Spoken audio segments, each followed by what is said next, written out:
ಇವರಿಂದ ಅನುಭವದ ವಿಷಯ, ಶರಣರ ಚಿಂತನೆಗಳು ಹಾಗೂ ವರ್ತಮಾನದ ತಲ್ಲಣಗಳು.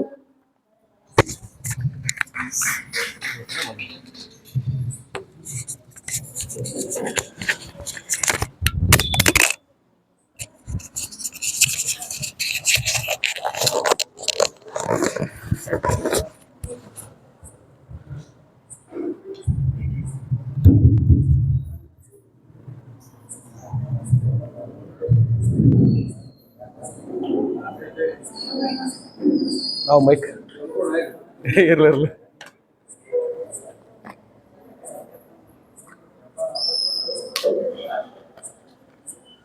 ಯಾರು ಅಂಜಿಕೆ ಮಾಡ್ರಿ.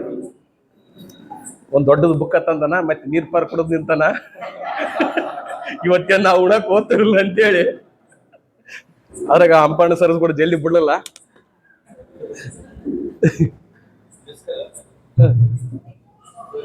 ಇರ್ಲಿ, ಅಂಪಣ್ಣ ಸರ್ ಕೂಡ ಜಲ್ದಿ ಬಿಡಲ್ಲ. ನಮ್ದೇನು ಇವತ್ತು ಬಿಡ್ತದೆ ಬಂತಲ್ಲ ಕರೆಕ್ಟ್ ಕೇಳ್ಕೊಂಬಿಡ್ಲ. ಈ ರೀತಿ ಭಾವಿಸಿದ್ರೆ ನನಗೆ ಗುರುಗಳು ಮತ್ತೆ ಅಣ್ಣರು ಒಂದು ಅರ್ಧ ಗಂಟೆ ಮಾತಾಡ್ರಿ ಅಂತ ಹೇಳಿದ್ದಾರೆ. ಅರ್ಧ ಗಂಟೆ ಒಳಗಡೆ ನನ್ನ ಕಾಲಮಿತಿ ಒಳಗಡೆ ಮುಗಿಸುವ ಪ್ರಯತ್ನ ಮಾಡ್ತೀನಿ. ಎಲ್ಲಾ ವಿಷಯಗಳನ್ನ ಹೇಳಿ ಒಂದೊಂದು ದಿವಸಕ್ಕೆ ಅಷ್ಟು ಬಸವಣ್ಣವ್ರ ಆದಂಗೆ ಕ್ರಾಂತಿ ಆಗ್ಬಿಡುತ್ತೆ ಅಂತೇಳಿ ಮಾಡೋ ದಿನ ಒಂದ್ ಸ್ವಲ್ಪ, ಈಗ ತಿಂಗಳಾನುಗಟ್ಲೆ ದಿನ ಒಂದೊಂದು ನುಡಿ ಕಲಿತು ಒಂದೊಂದು ಅಳವಡಿಸಿಕೊಂಡ್ರೆ ಸಾಕು.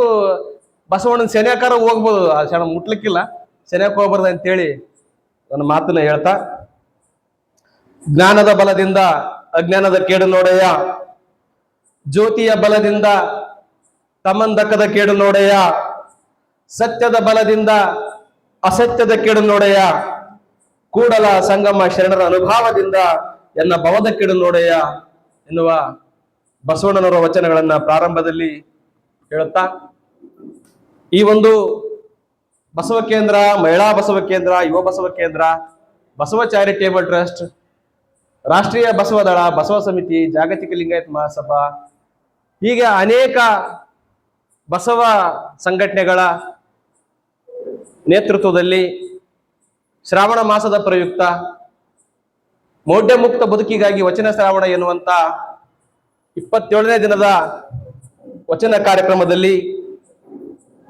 ಬಸವಣ್ಣನವರ ಮೂರ್ತಿ, ಬಸವಣ್ಣನವರೇ ಇಲ್ಲಿ ನಿಂತಿದ್ದಾರೆ ಎನ್ನುವ ವಿಷಯವನ್ನ ನಾವೆಲ್ಲರೂ ಗಮನದಲ್ಲಿಟ್ಟುಕೊಂಡು ಈ ಒಂದು ವೇದಿಕೆಯ ದಿವ್ಯ ಸಾನ್ನಿಧ್ಯವನ್ನು ವಹಿಸಿರ್ತಕ್ಕಂಥ ಶ್ರೀಮನ್ ನಿರಂಜನ ಪ್ರಣವ ಸ್ವರೂಪಿ ಶ್ರೀ ಶ್ರೀ ಶ್ರೀ ಮಹಾಲಿಂಗ ಮಹಾಸ್ವಾಮಿಗಳು ವಿರಕ್ತ ಮಠ ಯಲ್ದೊಡ್ಡಿ ಅವರಲ್ಲಿ ಭಕ್ತಿಯ ಶರಣುಗಳನ್ನು ಸಲ್ಲಿಸುತ್ತಾ, ಅದೇ ರೀತಿ ವೇದಿಕೆ ಮೇಲೆ ಉಪಸ್ಥಿತರಿರುವ ಬಸವ ಕೇಂದ್ರದ ಅಧ್ಯಕ್ಷರಾಗಿರುವಂತಹ ಹಿರಿಯರು, ಆತ್ಮೀಯರು ಆಗಿರುವ ಕರೇಗೌಡ ಕುರುಕುಂದಿ ಅವರಲ್ಲಿ ಭಕ್ತಿಯ ಶರಣವನ್ನು ಸಲ್ಲಿಸುತ್ತಾ, ಅದೇ ರೀತಿ ವೇದಿಕೆ ಮೇಲೆ ಎಲ್ಲ ಗಣ್ಯರು, ಸರ್ ಸುಮಂಗಲಕ್ಕನವರಲ್ಲಿಯೂ, ಇದುವರೆಗೆ ಮಾತಾಡಿದಂತಹ ಮಾಲಿಂಗಪ್ಪಣ್ಣನವರಲ್ಲಿಗೂ, ನಗರಸಭೆ ಅಧಿಕಾರಿ ನಾಮಿನೇಟೆಡ್ ಮೆಂಬರ್ಗಳಿಗೂ,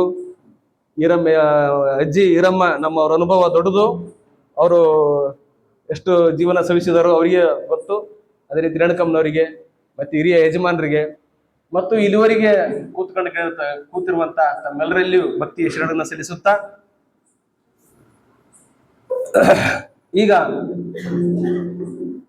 ಈ ಒಂದು ಅನುಭವದ ಒಂದು ನುಡಿಗಳಲ್ಲಿ ಇವತ್ತಿನ ಅನುಭವವನ್ನು ಏರ್ಪಡಿಸಿದ ಏನಾದರ ಕೈಂಕರ್ಯವನ್ನು ಒಪ್ಪಿಕೊಂಡಿರುವಂತ HG ಅಂಪಣ್ಣ ಸರ್ ಅವರ ಎಲ್ಲ ಬಳಗದಲ್ಲಿಯೂ ಶರಣವನ್ನು ಸಲ್ಲಿಸುತ್ತಾ, ಇವತ್ತು ನನಗ ಬಸಲಿಂಗಪ್ಪಣ್ಣವರು ಫೋನ್ ಮಾಡಿ ಹೇಳಿದ್ರು, ಏನ್ ವಿಷಯ ಮಾತಾಡ್ತಿತ್ತಮ್ಮ ಅಂತ ಹೇಳಿದ್ರು. ಯಾವ್ದಾರ ವಿಷಯ ಕೊಟ್ಟರು ಮಾತಾಡ್ತೀನಿ ಅಂತೇಳಿ ಹೇಳಿದೆ.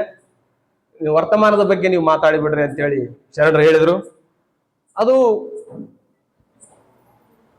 ಆ ವಿಷಯದ ಬಗ್ಗೆ ನನ್ನಿಂದ ಆದಷ್ಟು ಬೆಳಕು ಚೆಲ್ಲಕ್ಕೆ ಪ್ರಯತ್ನ ಪಡ್ತೀನಿ. ಮತ್ತೆ ಸ್ವಲ್ಪ ಹೆಚ್ಚಾಗ್ಬೋದು, ಕಡಿಮೆ ಆಗ್ಬೋದು, ಸ್ವಲ್ಪ ಅದ್ದೀಮೋರ್ಮೆ ಕಾಲವಶದಿ ಮರ್ಯಾದೆಂ ದಾಂಟದೆ ಅಂತ ಹೇಳ್ತಾರೆ ನಾಗಚಂದ್ರ ಕವಿಗಳು. ಸ್ವಲ್ಪ ಎಲ್ಲೇನೂ ಮೀರ್ಬೋದು, ಸ್ವಲ್ಪ ಮೀರಿದಾಗ ಹೊಟ್ಟೆಗೆ ಕೆಮ್ಮಕ್ಕ ಅಂತೇಳಿ ತಮ್ಮೆಲ್ಲರಲ್ಲಿ ಕೇಳ್ತಾ ಎರಡು ಮಾತುಗಳನ್ನ ಹೇಳಲಿಕ್ಕೆ ಇಷ್ಟಪಡ್ತೀನಿ.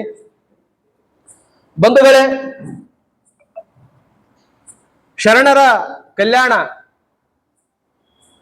ಮತ್ತು ಶರಣರ ಚಳುವಳಿ, ವಚನ ಚಳುವಳಿ ಇರ್ಬೋದು, ಸಾಮಾಜಿಕ ಕ್ರಾಂತಿ ಇರ್ಬೋದು, ವೈಜ್ಞಾನಿಕ ಚಿಂತನೆ ಇರ್ಬೋದು, ನಮ್ಮ ಜ್ಞಾನದ ಒಂದು ಅರಿವನ್ನ ವಿಸ್ತರಿಸಿದ್ದಿರ್ಬೋದು. ಆ ಎಲ್ಲವೂ ಕೂಡ ಇವತ್ತು ಜಗತ್ತಿಗೆ ಮಾದರಿ, ಕೇವಲ ಕರ್ನಾಟಕಕ್ಕೆ ಮಾದರಿ ಅಲ್ಲ, ಇಡೀ ಜಗತ್ತಿಗೆ ಮಾದರಿ. ಅದಕ್ಕೆ ಬಸವಣ್ಣವರು ಕರ್ನಾಟಕದ ಸಾಂಸ್ಕೃತಿಕ ನಾಯಕರಾಗಿ ಇವತ್ತು ನಮ್ಮ ಮುಂದೆ ಇದ್ದಾರೆ. ನಮ್ಮ ಕರ್ತವ್ಯ ಏನು ಅಂತ ಹೇಳಿದ್ರೆ, ಬಸವಣ್ಣನವರ ಚಿಂತನೆಗಳನ್ನ ಮನೆಯಲ್ಲಿ ಮಹಾಮನೆ ಮಾಡುತ್ತಾ, ನಮ್ಮ ವ್ಯಾಪ್ತಿ ಒಳಗಡೆ ಚರ್ಚೆ ಮಾಡುತ್ತಾ, ಅವಲೋಕಿಸುತ್ತಾ,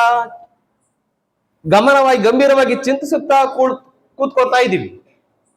ನನ್ನ ಅಭಿಪ್ರಾಯ ಏನಂದ್ರೆ, ಈ ವಿಚಾರಗಳು ಕಲ್ಯಾಣದಿಂದ, ಸಿಂಧನೂರಿನಿಂದ ಜಾಗತಿಕ ಮಟ್ಟಕ್ಕೆ ಹೋಗ್ಬೇಕು ಅನ್ನುವಂಥದ್ದು ನನ್ನ ಭಾವನೆ.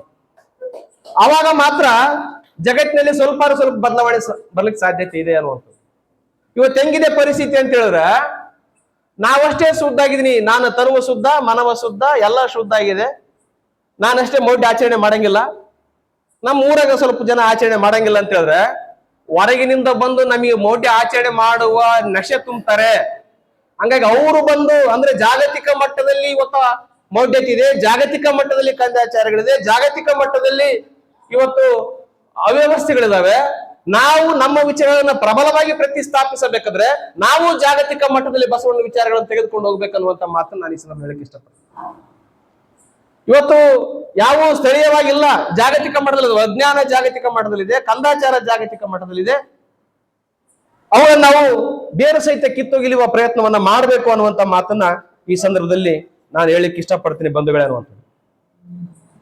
ಈ ಮಾತನ್ನ ಪ್ರಾರಂಭ ಮಾಡೋದಕ್ಕಿಂತ ಮುಂಚೆ ಬಸವಣ್ಣವರ ಕ್ರಾಂತಿಯನ್ನ, ಬಸವಣ್ಣವರ ಚಳವಳಿಯನ್ನ ನಾವು ಹೇಗೆ ನೋಡಬೇಕು, ಅದರ ಇತಿಹಾಸವನ್ನು ಹೇಗೆ ಗಮನಿಸಬೇಕು, ಈಗ ಅರ್ಥ ಮಾಡ್ಕೊಳ್ಬೇಕು ಅನ್ನುವಂಥ ವಿಚಾರದ ಬಗ್ಗೆ ಒಂದಷ್ಟು ಗಮನಿಸಿದರೆ ಒಳ್ಳೆಯದು ಅನ್ನುವಂಥ ನನ್ನ ಭಾವನೆ.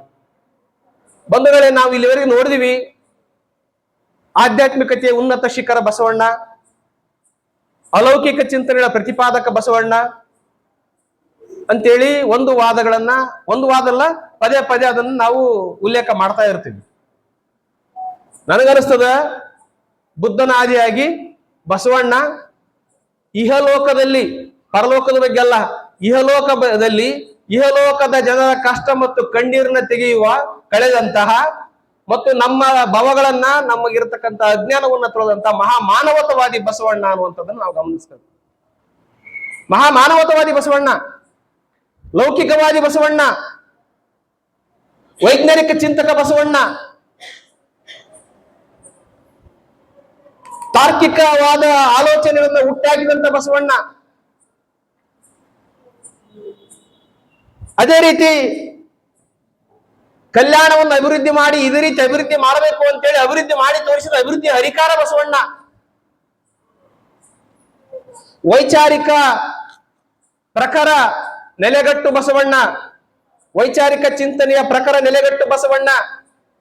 ನಾವು ಬಸವಣ್ಣಿಂದ ಇಷ್ಟು 800 ವರ್ಷ ಮುಂದೆ ಸವಿದ್ರು ಕೂಡ ಬಸವಣ್ಣನನ್ನ ಪದೇ ಪದೇ ನೆನೆಸುತ್ತಾ, ಬಸವಣ್ಣ ಚಳವಳಿ ಪದೇ ಪದೇ ಓದುತ್ತಾ, ಬಸವ ಚಳವಳಿಯನ್ನು ಪದೇ ಪದೇ ಅವಲೋಕಿಸುತ್ತಾ ಇದೀವಿ ಅಂತ ಹೇಳಿದ್ರೆ ಅದು ಬಸವನ ವೈಚಾರಿಕ ಪ್ರಖರತೆಯ ಹೊರತು ಬೇರೆ ಏನು ಅಲ್ಲ. ಬಸವಣ್ಣನ ವೈಚಾರಿಕ ನೆಲೆಗಟ್ಟಿಂದ ನಾವು ನೋಡಬೇಕು ಅನ್ನುವಂಥದ್ದು. ಅಂಧಕಾರ, ಮೌಢ್ಯ, ಬರೀ ಬಸವಣ್ಣಲ್ಲ, ಅಪ್ಪಣ್ಣ, ಎಲ್ಲರೂ ನಾವು ಎಲ್ಲರನ್ನ ನಾವು ಇಲ್ಲಿ ಒಂದು ರೂಪಕವಾಗಿ ಬಸವಣ್ಣ ತಗೊಂತೀವಿ. ಬಸವಣ್ಣ ಅಂದ್ರೆ ಎಲ್ಲಾ ಶಕ್ತಿಯ ಪ್ರತಿಮೆಯಾಗಿ ತಗೊಳ್ತೀವಿ, ಎಲ್ಲಾ ಶರಣರ ಪ್ರತಿಮೆಯಾಗಿ ತಗೊಳ್ತೀವಿ. ಹಂಗಾಗಿ ಬಸವಣ್ಣನ ಕಾಲದ ಚಿಂತನೆಗಳಿದಾವಲ್ಲ, ಹೊಸತನಕ್ಕೆ ನಮ್ಮನ್ನ ದಾರಿ ಮಾಡಿಕೊಟ್ಟಂತು. ಭಾರತ ದೇಶ ಒಂದು ಜಡದ ದೇಶ, ಮೌಢ್ಯದ ಸಮುದ್ರ ನಮ್ಮ ಭಾರತ ದೇಶ. ನಾವು ಪ್ರಶ್ನೆ ಮಾಡಂಗಿಲ್ಲ ಯಾವುದನ್ನು. ಅಪ್ಪ ಹೇಳೇನಂದ್ರೆ ಸಾಕು, ತಾತ ಹೇಳಂದ್ರೆ ಸಾಕು. ಅದರಲ್ಲೂ ಒಬ್ಬ ಮಾನವ ವಿರೋಧಿ, ಮೌಢ್ಯದ ಹರಿಕಾರ ಅಂತ ಯಾವುದೇ ಶರಣರು ಅಥವಾ ಕಾವಿಧಾರಿಗಳು ಹೇಳ್ಬಿಟ್ರೆ ಕಾಲಿಗೆ ಬಿತ್ತು ನಮಸ್ಕಾರ ಮಾಡಿ ಕಾಯ ವಾಚ ಮನಸ್ಸ ಒಪ್ಪಿಕೊಂಡು ಬರುವಂತ ನಾವು ಚಿಂತಕರು. ನಾವು ಪ್ರಶ್ನೆ ಮಾಡಂಗಿಲ್ಲ ಅವ್ರನ್ನ ಪ್ರಶ್ನೆ ಮಾಡಲ್ಲ, ಅವ್ರು ಹೇಳೋ ವಿಷಯವನ್ನು ಪ್ರಶ್ನೆ ಮಾಡಂಗಿಲ್ಲ. ಆದ್ರೆ ಬಸವಣ್ಣ ಹೊಸತನವನ್ನ ತಂದು ಕೊಟ್ಟಂತ ವ್ಯಕ್ತಿ.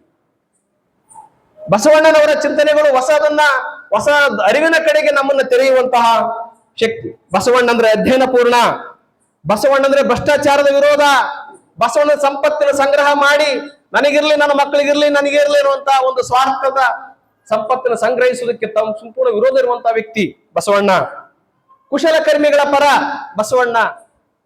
ಏನು ಕಸುಬುದಾರರಿದ್ದಾರೆ, ಏನು ಸರ್ವ ಜನ ಸಮುದಾಯ, ಭಾರತ ದೇಶವರ ವೈಶಿಷ್ಟ್ಯಪೂರ್ಣವಾದಂಥದ್ದು.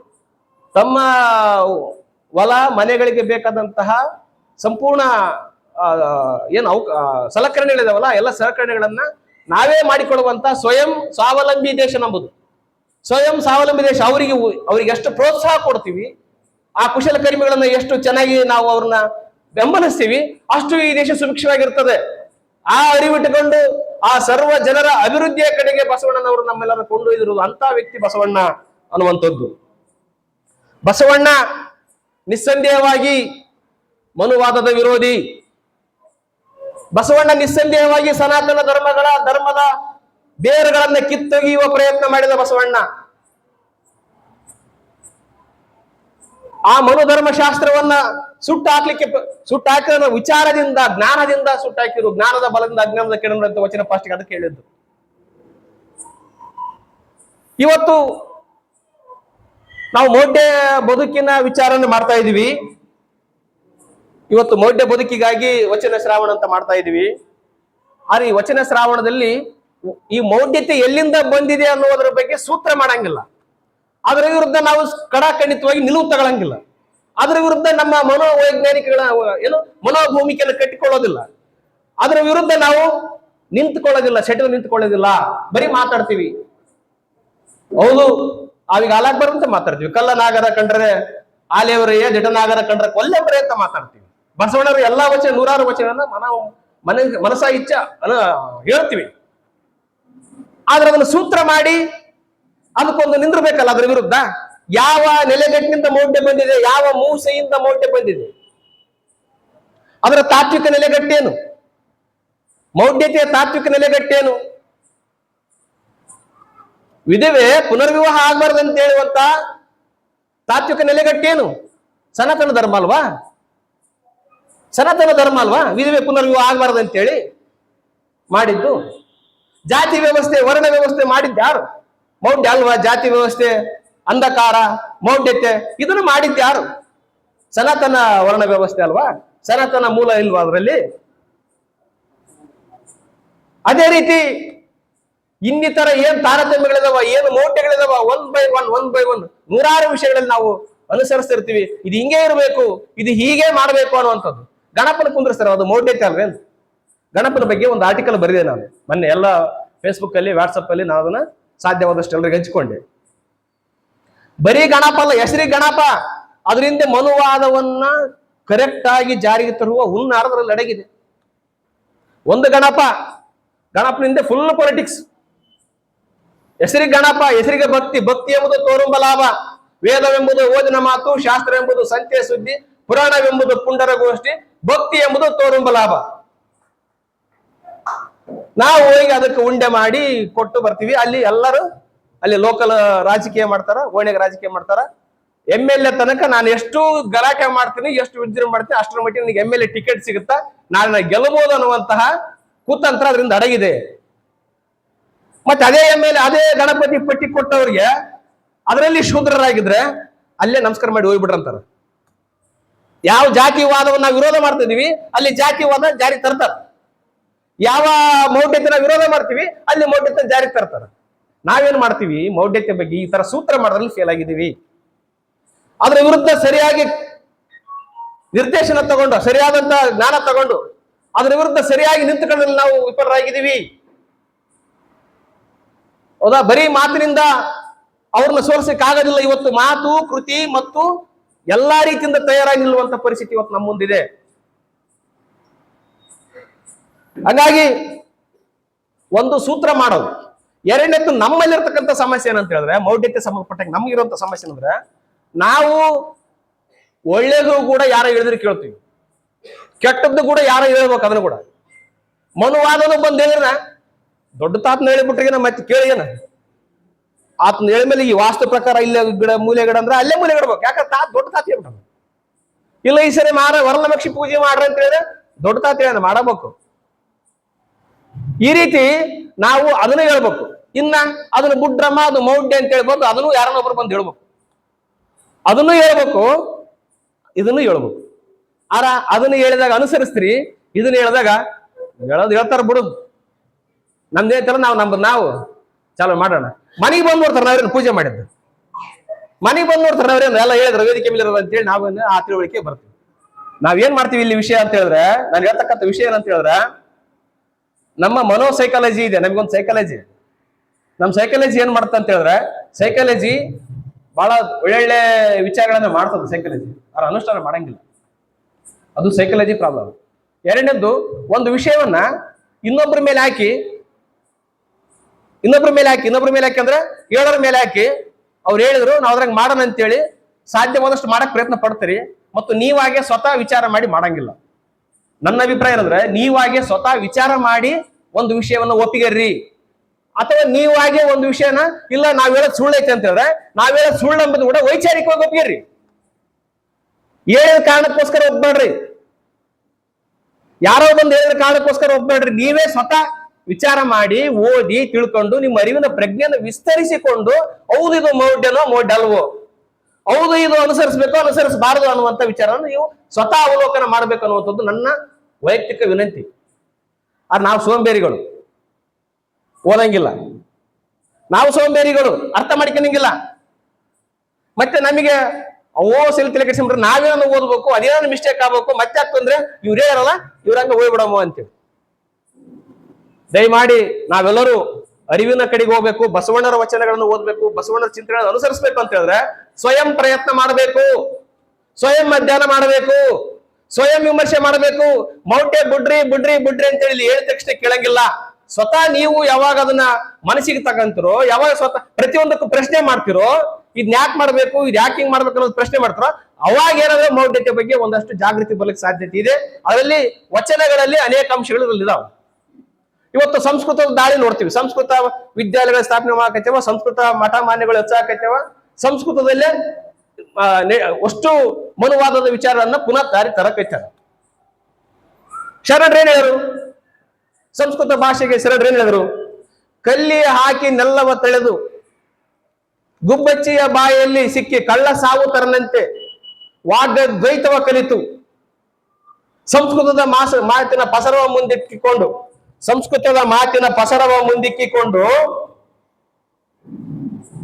ಮತ್ಸ್ಯದ ವಕ್ರದಲ್ಲಿ ಗ್ರಾಸವ ಹಾಕಿದವನಂತೆ, ಅದೇ ತರ ನೋಡಿ ಮಾತಿನ ಮರೆ ಆತುರ ವೈರಿ. ನಾವು ಪದೇ ಪದೇ ಎಲ್ಲ ನಮ್ಮ ಮದುವೆಗಳಲ್ಲಿ ಮುಂಜೆಗಳಲ್ಲಿ ಸಂಸ್ಕೃತ ಮಾತ್ರ ಕೇಳ್ತೀವಿ, ಸಂಸ್ಕೃತದ ಗುಡಿ ಹೇಳುವಂತ ಪೂಜೆಗಳಿಗೆ ಹೋಗ್ತೀವಿ. ಅದು ಯಾಕೆ ಏನಂತ ವಿಶ್ಲೇಷಣೆ ಮಾಡಂಗಿಲ್ಲ. ಸಂಸ್ಕೃತದ ಭಾಷೆ ಐತಲ್ಲ, ನಮ್ಮೆಲ್ಲವರನ್ನ ಮರಳು ಮಾಡೋ ಒಂದು ಭಾಷೆ, ನಮ್ಮೆಲ್ಲರನ್ನ ಹೈಜಾಕ್ ಮಾಡೋ ಭಾಷೆ, ನಮ್ಮ ಮನೋಭೂಮಿಕೆಯನ್ನ ಕಸಗೊಳ್ಳುವಂತ ಭಾಷೆ. ಸಂಸ್ಕೃತ ಹೇಳ್ಬಿಟ್ರೆ ಭಾರಿ ಪಂಡಿತ ಬಿಡಪ್ಪ, ಕನ್ನಡದಾಗ ಹೇಳಿದ್ರೆ ಏನಂತ ದೊಡ್ಡ ಶಾಣೆ ತಲ್ಲ ಇತ್ತ ಅಂತ ನಮ್ಮ ಮನೋಭಾವನೆ ಇದೆ. ಅದನ್ನ ಸ್ವಲ್ಪ ಗ್ರಾಸ್ ಮಾಡುವಂತ ಲೆಕ್ಕಾಚಾರದಲ್ಲಿ ಬಂದ್ರೆ ನಾವೊಂದು ಶರಣಾಗಿ ಬಿಡ್ತೀವಿ, ಅನ್ಕಂಡೀಷನಲ್ ಶರಣ ಆಗ್ತೀವಿ. ಅದೇನಂತಂದ್ರೆ, ಮೀನನ್ನ ಹಿಡಿಯಕ ನಾವೊಂದು ಏನ್ ಮಾಡ್ತೀವಿ, ಇದು ಮಾಡ್ತೀವಿ, ಗಾಣ ಮಾಡ್ತೀವಿ. ಗಾಣಕ್ಕೆ ಒಂದಿಷ್ಟು ಏನೋ ಹಿಟ್ಟು ಏನೋ ಸುತ್ತೀವಿ. ನಮ್ಮನ್ನ ಎಳ್ಕಂಬಕ ಮಾಡಿರೋ ಪ್ರಯತ್ನ ಅಂತ ಶರಣರು ಹೇಳ ನಗೆಯ ಮಾರಿತಂದೆ ಹೇಳಿದ್ದಾರೆ. ನಮ್ಮನ್ನೆಲ್ಲ ವೈಜಾಗ್ ಮಾಡ್ಲಿಕ್ಕೆ, ನಮ್ಮನ್ನೆಲ್ಲ ಇದು ಮಾಡ್ಲಿಕ್ಕೆ ಈ ತರದೊಂದು ಬೊಂಬೆನ ತೋರಿಸ್ತಾರೆ ಅನ್ನುವಂತ ಮಾತನ್ನ ಶರಣರು ಹೇಳಿದ್ದಾರೆ ಅನ್ನುವಂಥದ್ದು. ಅದಕ್ಕೆ ಹೇಳೋದು, ಯಾವುದು ಸತ್ಯ ಅಂತ ಕೇಳಿದ್ರೆ, ಯಾವುದು ಮಾನವತವಾದಿರ್ತದೋ, ಯಾವುದು ವೈಚಾರಿಕವಾಗಿರ್ತದೋ, ಯಾವುದು ಜನರ ಅರಿವನ್ನು ವಿಸ್ತರಿಸೋದು, ಯಾವುದು ಜನರ ಬದುಕಿಗೆ ದಾರಿ ದೀಪ ಹಾಕೋದು, ಅದು ಸತ್ಯ. ಅದನ್ನ ಮಾತಾಡ್ಬೇಕು, ನಾವು ಅದರ ವಿಚಾರ ಮಾಡಬೇಕು. ಯಾವುದು ಅಂಧಕಾರ, ಯಾವುದು ಅಜ್ಞಾನ, ಅದರ ಸೂತ್ರ ಏನಂತಾರೆ, ಅದರ ಸೂತ್ರ ಮನೋಧರ್ಮ ಶಾಸ್ತ್ರದಲ್ಲಿದೆ, ಅದರ ಸೂತ್ರ ಸನಾತನ ಧರ್ಮದಲ್ಲಿದೆ, ಅದರ ಸೂತ್ರ ಎಲ್ಲವಲ್ಲಿದೆ. ಅದೆಲ್ಲವನ್ನ ಕಡಾಖಂಡಿತವಾಗಿ ತಿರಸ್ಕರಿಸಬೇಕು. ತಿರಸ್ಕರಿಸಿದೆ ಮಾತ್ರ ಹೊಸ ಬೆಳಕು ಬರ್ಲಿಕ್ಕೆ ಸಾಧ್ಯತೆ ಇದೆ ನಮಗೆ. ಇಲ್ಲಂದ್ರೆ ಅದು ತಿರಸ್ಕರಿಸದೆ ಇದು ಬರಕ್ ಸಾಧ್ಯ ಇಲ್ಲ. ಇಲ್ಲ ಇದೊಂದು ಸ್ವಲ್ಪ ಕೇಳಮ್ಮ, ಅದೊಂದು ಸ್ವಲ್ಪ ಕೇಳಮ್ಮ, ಎರಡು ಮಿಕ್ಸ್ ಮಾಡಿ ಹೊಡ್ಯಮ್ಮ ಅಂತಂದ್ರ ನೆಡ್ಲಾರದ ವಿಷಯ, ಇದು ನೆಡ್ಲಾರದ ವಿಷಯ. ಅದಕ್ಕೆ ನಾವು ಕೂಡ ಸಾಮಾನ್ಯ ಕುಟುಂಬದಿಂದ ಬಂದಂತವ್ರು, ನಾವು ಕೂಡ ದೇವರು ಭಕ್ತಿ ಅಂತೇಳಿ ಮೌಢ್ಯತೆ ಅಂತೇಳಿ ಇದ್ದಂಥವ್ರು. ಯಾವಾಗ ನಾವು ಸಿಂಧನೂರಿಗೆ ಓದ್ಲಿಕ್ಕೆ ಬಂದಿವೋ ಅವಾಗ ಒಂದು ಚಳುವಳಿ ನೇತರಾಗಿರೋದು ನಮ್ಮ ಚಂದ್ರಶೇಖರ ಬರೋರು ನಮ್ಗೆ ಅನೇಕ ವಿಷಯಗಳನ್ನ ಹೇಳಿ ಹೇಳಿ ಹೇಳಿ ಒಂದ್ ಲೆಕ್ಕಕ್ಕೆ ತಂದ್ರು. ಒಂದ್ ಲೆಕ್ಕಕ್ಕೆ ತಂದ ಮೇಲೆ ನಾವು ನಮ್ಮ ಹೆಣ್ಮಕ್ಳಿಗೆ ಹೇಳಿ ತರ್ಬೇಕಲ್ಲ, ಅದು ದೊಡ್ಡ ಚಾಲೆಂಜು, ಅದು ದೊಡ್ಡ ಚಾಲೆಂಜು. ಅಂತಿಮವಾಗಿ ಕಳೆದ 1-2 ವರ್ಷದಿಂದ ಎಲ್ಲ ದೇವ್ರ ಕೋಟೆ ಈ ನಮ್ಮ ಸುತ್ತಮುತ್ತರ ದೋಸ್ತರು ಕೂಡ ಮದುವೆ ಆದ್ರಿಗಿನ ಯಾವ್ದಾದ್ರು ಒಂದು ಫಾರ್ಮಲ್ ಆಗಿರುವಂತ ಮತ್ತೆ ಐಕನ್ ಆಗಿರುತ್ತೆ ಅವ್ನು ಗಿಫ್ಟ್ ಕೊಡ್ಬೇಕಲ್ಲ. ಅವು ಕೃಷ್ಣ ಫೋಟೋ, ಅವು ಗಣಪನ ಫೋಟೋ ಕೊಡೋದು. ಅವು ಸುತ್ತಮುತ್ತ MA MPhil PhD ಓದ್ಯಾವ. ಅವನ್ ಏನ್ ಮಾಡ್ಬೇಕು? ಅವನ್ನೆಲ್ಲ ತಗೊಂಡು ಏನ್ ಮಾಡ್ಬೇಕಂತ ಏನ್ ಮಾಡ್ಬೇಕು? ಚಂದ ಕಾಣಬೇಕು, ಮನೆಗೆಲ್ಲ ಹಾಕಿದ್ವಿ ನೋಡಿದ್ವಿ, ನಮ್ಗಂತೂ ಬೇಕಿಲ್ಲ. ನಾನು ಹೇಳ್ತೀವಿ ಅಂತ ಬೇಕು, ಅವರು ಕೂಡ ಮಾಮೂಲಿ ಕೊಡ, ನಾವು ಮೊದಲು ತಿಳ್ಕೊಂಡಿವಿ, ಅವ್ರು ನಂತರ ತಿಳ್ಕೊಂಡಿರ್ತಾರಲ್ಲ. ಹಂಗಾಗಿ ದಿನಾಲಿ ಹೇಳಿ ಒಂದ್ ಅಡ್ರೆಸ್ ಆಯ್ತು ಅವುಗಳೆಲ್ಲ ಕಟ್ಟಿ ಒಂದ್ ಕಡೆ ಒಗದ್ ಬಿಟ್ಟು ಹಳೆ ಮನೆಗೆ ಬಿಟ್ಬಿಟ್ಟಿ, ಹೊಸ ಮನೆಗೆ ಹೋಗಿ ಈಗ ಹಳೆ ಮನೆಗೆ ಬಿಟ್ಟು ಅಲ್ಲಿ ಆ ಮನೆಗೆ ಸರಿ ಅಂತ ಬಿಟ್ಟು ಹೋಗ್ಬಿಟ್ಟು ಹೇಳೋ ತನಕ. ಯಾಕಂದ್ರೆ ನಾವು ಮೊದ್ಲು ಆಗ್ತದಿಲ್ಲ, ಅದು ಬಂದ್ಮೇಲೆ ಹೆಣ್ಮಕ್ಳಿಗೆ ಅಂತ ಹೇಳ್ಬೇಕಲ್ಲ. ಈ ರೀತಿ ಸ್ವತಃ ನೀವು ತಿಳ್ಕೊಂಡಾಗ ಮಾತ್ರ ನಿಮ್ ಮನೆಯಲ್ಲಿ ಆಗಲಿ ಹೊರಗಡೆ ಆಗಲಿ ಹೋರಾಟ ಮಾಡ್ಲಿಕ್ಕೆ ಸಾಧ್ಯತೆ ಇದೆ. ಸ್ವತಃ ನೀವು ಅರ್ಥ ಮಾಡ್ಕೊಳ್ಳಿಕ್ರೆ ಅದು ಎಲ್ಲಿ ಹೇಳಕ್ ಸಾಧ್ಯ ಇಲ್ಲ. ಹಾಗಾಗಿ ಬಂಧುಗಳೇ, ಈ ಮಾತಿನ ವಿಷಯ ಏನಂತ ಹೇಳಿದ್ರೆ, ಮೌಢ್ಯತೆ ಮತ್ತು ಕಂದಾಚಾರಗಳನ್ನ ವೀರಭದ್ರಪ್ಪಣ್ಣವರು ಬಹಳ ಸವಿಸ್ತಾರವಾಗಿ ಹೇಳ್ತಿದ್ರು. 1 ಗಂಟೆ ಗಟ್ಟಲೆ ಹೇಳ್ತಿದ್ರು ವೀರಭದ್ರಪ್ಪಣ್ಣವರು. ಅವ್ರ ಮಾತು ಕೇಳ್ಬಿಟ್ರೆ ನಾವು ಕೂಡ MA ಓದಿ ಬಂದಾಗ ಮಂದಿಗೆ ಶರಣರೇ ಸ್ವಲ್ಪ ಮಾತಾಡೋದು ಮೈಕ್ ಕೊಟ್ರು. ಆಕ್ಚುಲಿ ನಮಗೆ ಮೈಕ್ ಕೊಟ್ಟು ನಮ್ಮನ್ನು ಬೆಳೆಸಿದ್ದೇ ಬಸವ ಕೇಂದ್ರ. ವೀರಭದ್ರಪ್ಪಣ್ಣರು ಕರೆದ ಶರಣರೇ ಮಾತಾಡ್ರಿ ಅಂತ ಹೇಳಿ ಅರ್ಧ ಗಂಟೆ ಇಬ್ಬರು ಮಾತಾಡ್ತಿದ್ರು. ಅವತ್ತು ನಮಗೆ ಸ್ವಲ್ಪ ಬರ್ತಂದ್ರ ಸ್ವಲ್ಪ ಮಾತಾಡಿ, ಇವತ್ತು ಸ್ವಲ್ಪ ಮಾತಾಡ ಅಂತೇಳಿ ಮೈಕ್ ಕೊಟ್ಟು ನಮಗೆ ಮಾತಾಡ್ಲಿಕ್ಕೆ ಹಚ್ಚಿದ್ರು. ಹಚ್ಚಿ ಅದನ್ನೆಲ್ಲ ಓದಿ ಅದೆಲ್ಲವನ್ನ ಕರಗತ ಮಾಡಿಕೊಂಡು ನಾವು ಓದಿದ್ವಿ. ಕ್ರಾಂತಿಕಾರಿ ವಿಚಾರಗಳನ್ನ ಓದಿದ್ವಿ, ವೈಚಾರಿಕ ಚಿಂತನೆಗಳನ್ನ ಓದಿದ್ವಿ, ಮತ್ತೆ ಬೇರೆ ಚಿಂತನೆಗಳನ್ನೆಲ್ಲ ಅರ್ಥ ಮಾಡ್ಕೊಂಡಿದ್ವಿ. ಗಾಂಧಿ, ಅಂಬೇಡ್ಕರ್, ಬುದ್ಧ, ಬಸವ ಇವೆಲ್ಲ ಚಿಂತನೆಗಳನ್ನ ಐತಿಹಾಸಿಕವಾಗಿ ತಾತ್ವಿಕವಾಗಿ ಓದಿಕೊಂಡಿದ್ವಿ. ಆದ್ರೆ ಅದನ್ನ ಕ್ರಿಯೆಗಳಿಸಿದ್ದು ವೀರಭದ್ರಪ್ಪಣ್ಣವರ ಆದಿಯಾಗಿ ಎಲ್ಲ ಶರಣರು. ಬರೀ ವೀರಭದ್ರಪ್ಪಣ್ಣರು ಜೊತೆ ಎಲ್ಲರೂ ಏನಿದ್ದಾರೆ ಇವತ್ತು ಎಲ್ಲ ಅದರ ಅವರೆಲ್ಲರೂ ನಮಗೆ ಪ್ರೋತ್ಸಾಹ ಕೊಟ್ಟದಕ್ಕೆ ನಾವು ಇವತ್ತು ಮಾತಾಡಕ್ ಹಚ್ಚಿದ್ವಿ. ಇವತ್ತು ನೀವು ಬಂದು ಕೇಳಿರಲ್ಲ, ನೀವು ಕೂಡ ಮಾತಾಡುವಂತರಾಗ್ಬೇಕು. ನೀವು ಕೂಡ ವಿಚಾರವನ್ನ, ಈಗ ಶರಣರ ವಿಚಾರಗಳನ್ನ ಇಲ್ಲೇ ಹೇಳ್ಬೇಕಂತೇನಿಲ್ಲ, ಇಲ್ಲಿ ಕರಿತಾರ ಹೇಳ್ಬೇಕಂತಿಲ್ಲ, ಎಲ್ಲ ಕಡೆ ಹೇಳ್ಬೋದು, ಮನೇಲಿ ಹೇಳ್ಬೋದು, ಕುಂತಲ್ಲಿ ಹೇಳ್ಬೋದು, ಕಟ್ಟಿ ಮೇಲೆ ಹೇಳ್ಬೋದು. ಶರಣರ ವಿಚಾರದಲ್ಲಿ ಒಂದು ಲೌಕಿಕವಾದ ವಾದ ಇದೆ, ಮಾನವತವಾದದ ವಾದವಿದೆ, ಜಾತ್ಯತೀತ ನಿಲುವುಗಳಿದಾವೆ, ಅಭಿವೃದ್ಧಿಯ ನಿಲುವುಗಳಿದಾವೆ. ಅವೆಲ್ಲವೂ ವರ್ತಮಾನಕ್ಕೆ ಬೇಕಂತ ಕೇಳಿದ್ರೆ ಖಂಡಿತವಾಗ್ಲೂ ಬೇಕು. ಇವತ್ತೇನ್ ನಡೀತಿದೆ ಜಗತ್ತಲ್ಲಿ? ನಮ್ಮನ್ನ ಆಳುವ ಶಕ್ತಿ ಏನದವ, ನಮ್ಮನ್ನೆಲ್ಲರನ್ನ ಗೂಸ್ ಬಂಪ್ ಮಾಡಿಬಿಟ್ರ. ನಮ್ಮ ಮೈಂಡ್ ಸೈಕಾಲಜಿಕಲ್ ಆಗಿ ಅವ್ರು ನಮ್ಮನ್ನ ಆಳ್ವಿಕೆ ಮಾಡ್ತಾ ಇದ್ದಾರೆ. ಎಲ್ಲ ಉದ್ದೇಶ ಪೂರ್ವಕವಾಗಿ ಎಲ್ಲಾ ಕಡೆ ಗಣಪನ ಪ್ರತಿಮೆಗಳನ್ನ, ಮೂರ್ತಿಗಳನ್ನ ಇಡಿಸಿ ನಮ್ಮನ್ನೆಲ್ಲ ಬಕ್ರ ಮಾಡ್ತಾ ಇದ್ದಾರೆ.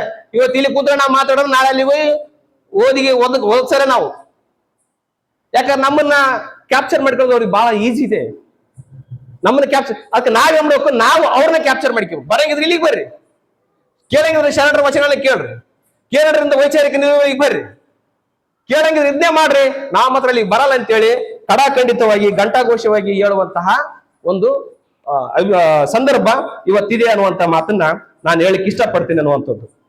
ಅದೇ ರೀತಿ ಶರಣರ ವಚನಗಳಲ್ಲಿ ಇಷ್ಟೆಲ್ಲ ಇರೋದ್ರಿಂದ ಮೌಢ್ಯತೆಯನ್ನ ನಾವು ಸಮಗ್ರವಾಗಿ ವಿರೋಧಿಸೋದ್ರಿಂದ ಒಂದು ಮೌಢ್ಯ, ಒಂದು ಧಾರ್ಮಿಕ ಚಿಂತನೆ, ಒಂದು ಅಧರ್ಮವನ್ನು ನಾವು ಯಾವಾಗಲೂ ಖಂಡಿತವಾಗಿ ತಿರಸ್ಕರಿಸಿದ ಮೇಲೆ ಖಂಡಿತವಾಗ್ಲೂ ನಮಗೆ ಹೊಸದೊಂದು ಚೈತನ್ಯ ಬರ್ತದೆ. ಖಂಡಿತವಾಗ್ಲೂ ನಮಗೆ ಹೊಸ ಬಸವಣ್ಣನ ಬೆಳಕು ಸಿಗ್ತದೆ. ಅಲ್ಲಿವರೆಗೆ ಬಸವನ ಬೆಳಕು ಸಿಗುತ್ತಾ ಎಂಬುದು ಸುಳ್ಳು, ನನ್ನ ಪ್ರಕಾರ ಸುಳ್ಳು. ಈ ಒಂದು ಮಾತನ್ನ ಈ ಸಂದರ್ಭದಲ್ಲಿ ಹೇಳ್ತೀನಿ. ಅದೇ ರೀತಿ ನಾವು ಮೌಢ್ಯತೆ ಸಂಬಂಧಪಟ್ಟಂತೆ ಏನಿವತ್ತು ಸ್ಥಾಪಿತ ಸತ್ಯಗಳಿದಾವ, ಆ ಸ್ಥಾಪಿತ ಸತ್ಯಗಳನ್ನ ಪುಡಿ ಮಾಡಿ ನೋಡ್ಬೇಕು. ಬಸವಣ್ಣನವರ ಮೂಸೆಯಲ್ಲಿ ಆಗಿರ್ಲಿ ಅಥವಾ ಸ್ವಯಂ ಆಗಿರ್ಲಿ, ಸ್ವಯಂ ಬಸವಣ್ಣನವರ ಆದ್ಮೇಲೆ ಯಾವ ತತ್ವಜ್ಞಾನಿಗಳು, ಯಾವ ಚಿಂತಕರು ಬೆಳೆದಿಲ್ವೇ? 106,000 ಸಂಖ್ಯೆಯಲ್ಲಿ ಪ್ರಖರ ವೈಚಾರಿಕ ಚಿಂತಕರು ಬೆಳೆದಿದ್ದಾರೆ. ಕುವೆಂಪು 100 ಧರ್ಮಗಳ ನೂಕಾಚೆ ದೂರ. 100 ಧರ್ಮಗಳು ಏನಿದಾವಲ್ಲ, ಮೌಢ್ಯದ ಧರ್ಮಗಳು, ಮೌಢ್ಯ ಮತ ಎಲ್ಲ ಮತಗಳ ಒಟ್ಟ ತೂರಿ 100 ಧರ್ಮ ನೂಕಾಚೆ ದೂರ, ಮನುಜ ಮತಕ್ಕೆ ಭಾರ, ಮನುಜ ಮತ ವಿಶ್ವಪಥ ಪ್ರತಿಪಾದನೆ ಮಾಡಿದರು. ಇದು ವಿಶ್ವ ಮಟ್ಟಕ್ಕೆ ಇದು ಬೆಳಿಬೇಕು, ಇದು ವಿಶ್ವ ಮಟ್ಟಕ್ಕೆ ಹೋಗ್ಬೇಕು.